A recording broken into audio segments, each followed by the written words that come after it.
Hi friends, எல்லாத்துக்கும் வணக்கம். பில்லாராம எங்கள் அண்ணன் தான்.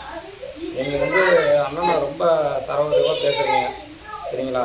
இதுக்கு மேலே அந்த மாதிரி பேசாதீங்க. எங்கள் அண்ணன் நல்ல மனுஷன். அண்ணன் யாருக்கும் எந்த தப்பும் கெடுதலும் செஞ்சது கிடையாது. எங்கள் அண்ணன் 10 நிமிஷத்தில் மெட்ராஸ் போகிறாருன்னா அது அவரோட திறமை. முடிஞ்சால் நீங்களும் ஓட்டுங்க. நீங்கள் ஓட்டுனீங்கன்னா ரெக்கார்டு போட்டிங்கன்னா கரெக்டாக இருக்கும். எங்கள் அண்ணன் 10 நிமிஷத்தில் மெட்ராஸ் போவார், 5 நிமிஷத்தில் பெங்களூர் போவார். எங்கள் அண்ணனால முடியும்.